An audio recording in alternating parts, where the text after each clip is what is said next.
What's going on, everyone? So this Lakers roster is ridiculous, right? Depth, versatility, size, three-point shooting. I think they're going to be a much improved three-point shooting team. I think it'll also depend on how many threes LeBron shoots and what percentage, right? He's always been a streaky shooter, but it's just like last year he just couldn't find the positive streak, right? He had a couple games here and there, but it just kind of seemed like outliers. But nonetheless, I'm really pumped for this season.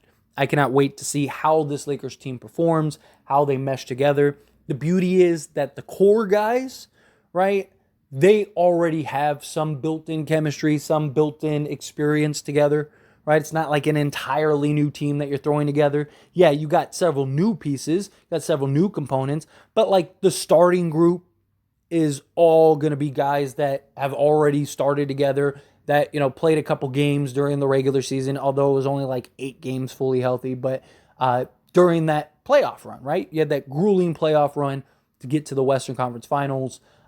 You have that chemistry that you built along the way. You're going to have a full offseason, a full training camp, a full preseason.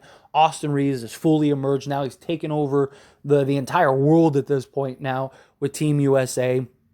D'Lo, we'll see what happens with him. But my guess is that, he continues to have a great regular season. I think his playoff woes were a bit overblown.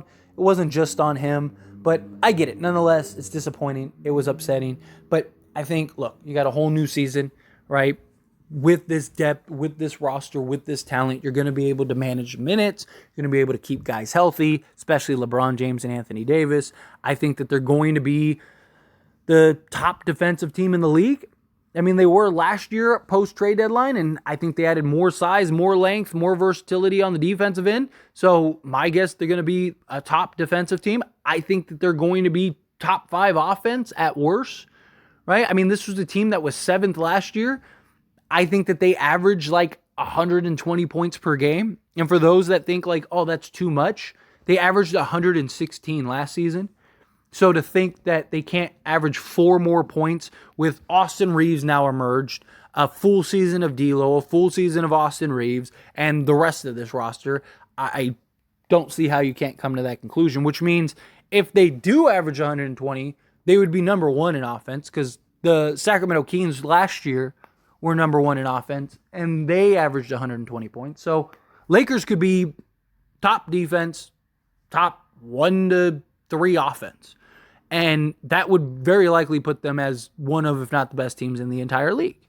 But who's the biggest threat and obstacle standing in the way for the Lakers? Because look, the Lakers, there's only a handful of teams that I believe can even come close to potentially eliminating the Lakers in a 7-game series, right?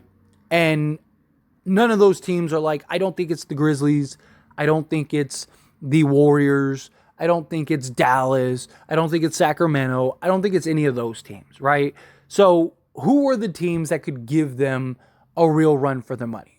Obviously, the first one that comes to mind is the Denver Nuggets, right? They just swept the Lakers, although series was very close, series was very tight as far as those 4 games, and you can make a real argument it could have easily went the other way if the Lakers closed better down the stretch. Denver, they were able to close down the stretch. Also, it took Jamal Murray and Nikola Jokic making just silly shots that are like trick shots that you see on YouTube, right? Like that you couldn't even replicate again, even if you wanted to. Right? It was ridiculous. But hey, nonetheless, you got to tip your hat to Denver. They got the job done. They won, and they won the NBA championship. But a couple things. One, when was the last time a team repeated? Right?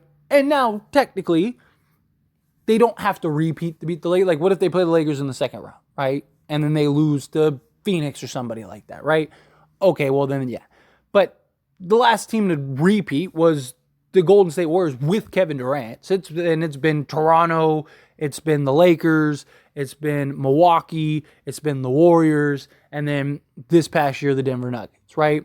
So there's been a lot of diversity in just teams winning the NBA championship. So based on the last 5 years, safe bet to say Denver's probably not going to win the NBA championship. Now, they still have, of course, a real chance. No one would be shocked and surprised if they did. But is Jamal Murray able to replicate some of those runs, right? Like, especially in the Lakers series, Jamal Murray played the best series he played that entire playoffs against the Lakers and his entire career, right? Like, is he able to replicate that this year? They also lost Jeff Green and Bruce Brown, which some people might not think is a big deal, but it is. They relied on those guys heavily. When they went and, took Joker out of the game, they usually had Aaron Gordon or Jeff Green play the 5, especially in that playoff run.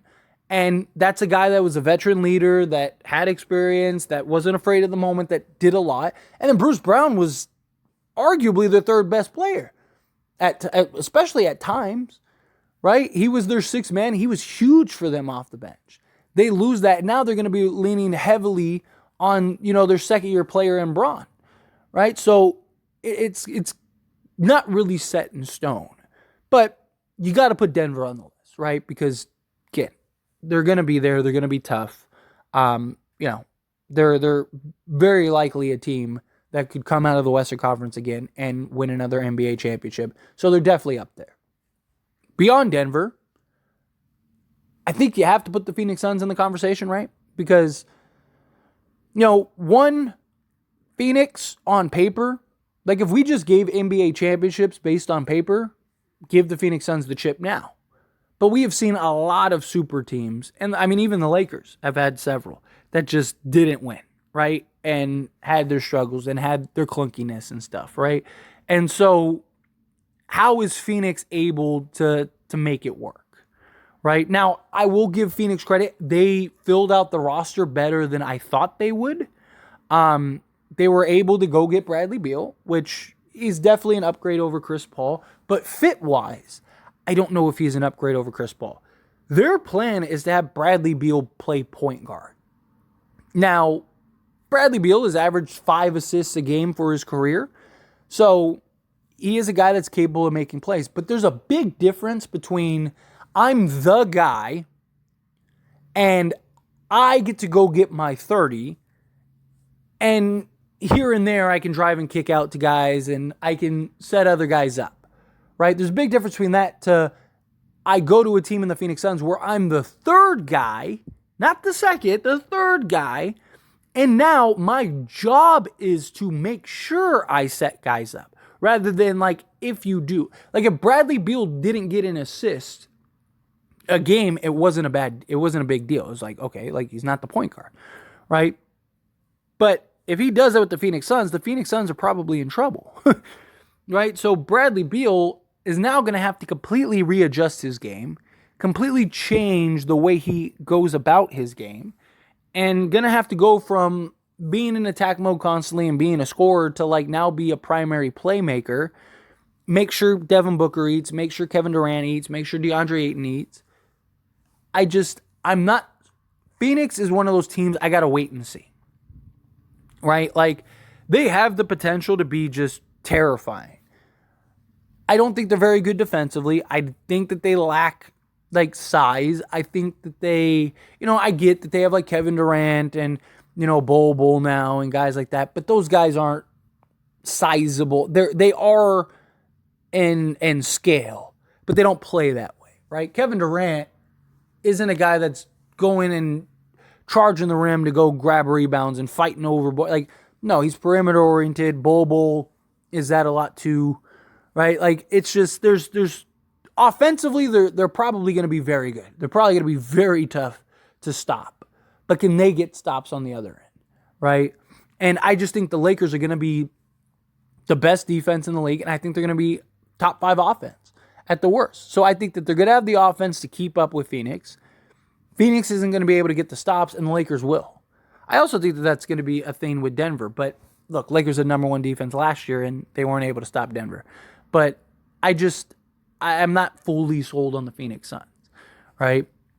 Then you have the 2 teams in the East that I think could give the Lakers a run for the money. And that's obviously the Milwaukee Bucks and the Boston Celtics, right? Every year it kind of feels like it's a 2-man race. Now, I get Miami just was in the NBA Finals and they came out of the East. But does anyone really believe that if Giannis doesn't get hurt in that series that they beat Milwaukee?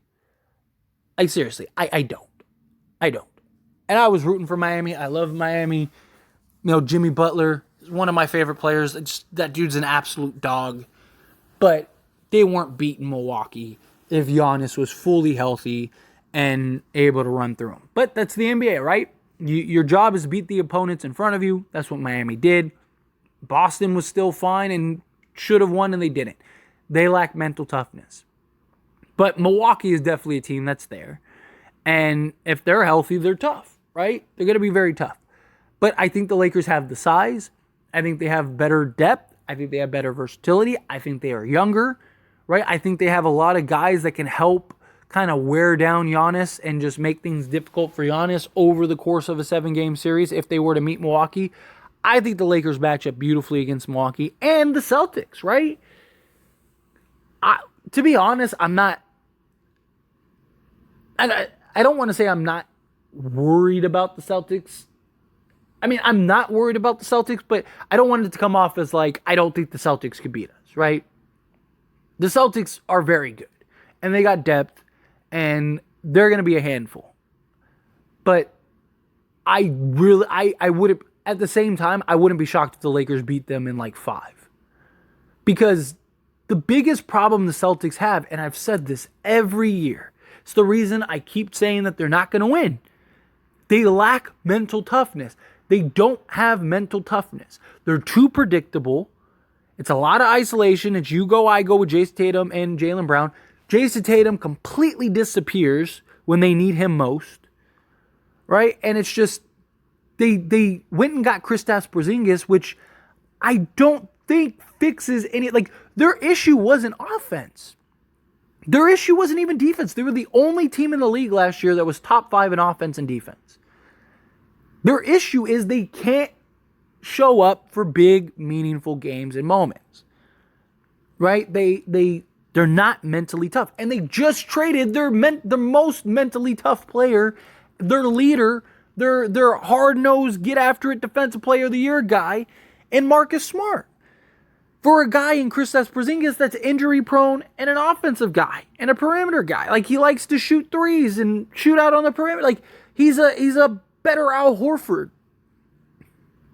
I don't think that they needed another Al Horford. I think they needed to stick to the course and just kind of get some more complementary pieces. Maybe go get another bucket getter. I think that they were better off getting Chris Paul. Like, if you were going to trade Marcus Smart, I think that they were better off trading Marcus Smart for Chris Paul, to be honest, than Kristaps Porzingis. Because at least Chris Paul would have brought you leadership. He would have brought you playmaking, right? It wouldn't have been as stagnant. It wouldn't have been as predictable offensively. Chris Paul could have gotten things going. The only problem with Chris Paul is health-wise. But that's the problem with Kristaps Porzingis, right? Porzingis hasn't even played an NBA game yet, and he's already hurt, right? So it's like, I mean, granted, he was playing for, he was playing in FIBA, but still, like the guy can't stay healthy is the point. So I look at these Lakers, and I'm just like, who's really beating this team in a 7-game series? And look, I'm the first to always admit, of course, I'm sure I have some Laker bias in this. I'm sure that there's, some things that maybe I'm not fully taken into account or something like that. But I don't see it. This Lakers roster has everything. And again, I'm not saying that they're unbeatable. I'm not saying give the Lakers the trophy now. Again, I just named 4 other teams that I think can beat the Lakers. I wouldn't be shocked if the Lakers ran through everybody. It's going to come down to health, of course, but that's every team, right? Again, if Giannis doesn't get hurt, Milwaukee might have won the NBA championship this year. So it's not, that's always a thing. You can't equate health into success for a team because you don't know, right? But I just look at it and I go, man, if this team's healthy, who is beating this team in a 7-game series? Like, they have everything. They have 3-point shooting. They have size. They have versatility. They're going to be a top defense and a top offense, right? So you're not only are you going to have to score against the number 1 defense, but you're also going to have to defend a top 5 offense. Like, that's hard, right? Like, I wouldn't be shocked if the Lakers are the 1 seed in the Western Conference. I wouldn't. Now, I don't think that they will be, because I don't think that they're going to care so much about record as they will just being healthy come playoff time. So I still think LeBron and AD miss, 20 to 30 games each. But again, I wouldn't be shocked. I wouldn't be shocked if, the season ends, Lakers are the 1 seed in the Western Conference, and they're number 1 in offense and defense. I really wouldn't. But anyway, as always, this is a discussion, so I pass the question on you. Let me know your thoughts and opinions down in the comments below. What do you think? How do you feel? Do you think, those are the teams? Do you think any other team is worth mentioning? Is there any team that, really stands out to you that, they could give the Lakers some trouble? How do you feel? Whatever your thoughts are, love to hear it. Let me know down in the comments.